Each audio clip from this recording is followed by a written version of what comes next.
Where are all my grieving people at? There's so much going on in the world right now. I wanted to take the time to come on and reflect a little bit. For those who know me, know, and for those who don't, hi, my name is Stephen. August marks the death anniversary of my sister Stacy in a car accident that I was also in.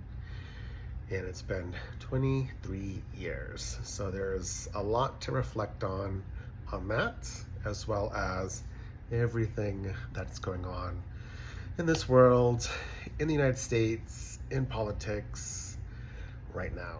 People losing their jobs, getting fired, trans service members getting kicked out and being denied retirement benefits, lots of anti-trans laws and hate against the queer community, and it's a lot. And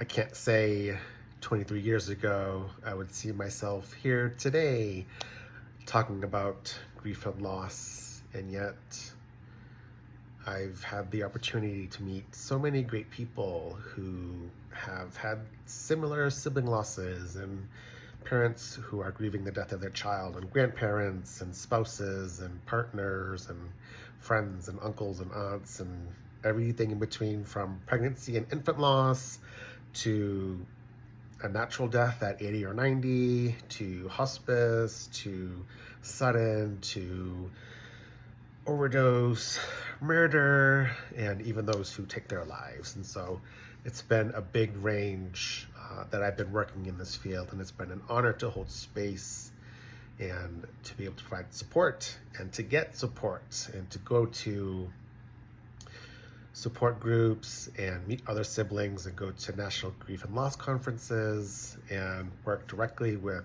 people grieving the death of someone who served in the military, as well as a national nonprofit that supports grieving parents, siblings, and grandparents.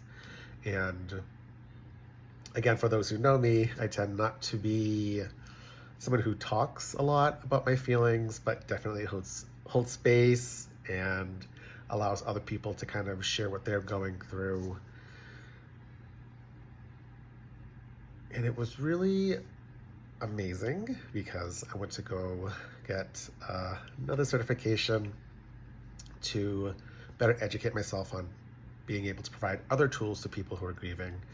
And lo and behold, I was going to learn something to be able to guide other people through it. And I had my own experience when I was just able to connect with my breath and connect with my body, and just to allow the natural cycle of letting my body release the grief that I was holding on to.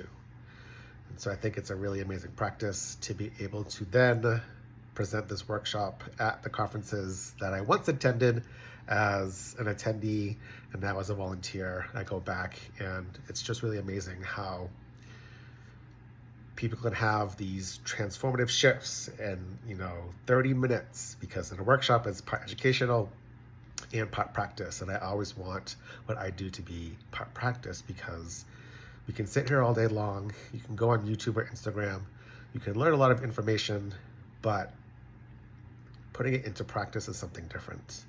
And it really spoke true when I presented at a trauma-informed camp conference that was put on by Yakima Nation in Washington State, where a person came up to me and they were like, "Thank you so much. I was educating myself and I was watching the videos and I was reading all of the things about somatic work and somatic breath work, and none of it really made sense to her, because it was just information going into her mind, into her head.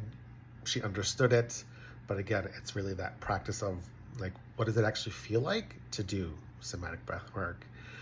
And so it's been an honor to be able to provide these workshops and to do these groups. And so I just wanted to reach out to say if this interests any of my grieving people. I just first want to say that I see you. And so if there's anything you take away, I hope you know that I see you where you are. No matter where you are, it's okay. If it's new, if it's 10 or 20 years like me, and you're still feeling that pain, it's okay.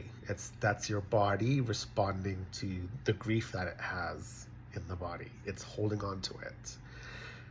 And so it isn't really a way to let go of the grief. More so, how do we better understand it so that instead of the grief being painful, we can acknowledge it and then move forward. How do we move forward with our grief? And I think somatic breathwork, personally, I might be a little biased, is a great way to allow the body to release the grief that it's holding on to without having to talk about it. So it's another option that I provide. And so again, if that is of any interest, just send me a DM. You can send me the DM of grief. You can post it in the comments, and then we can have a conversation. Nothing more, nothing less. We can talk, and we can just see how I can best support you.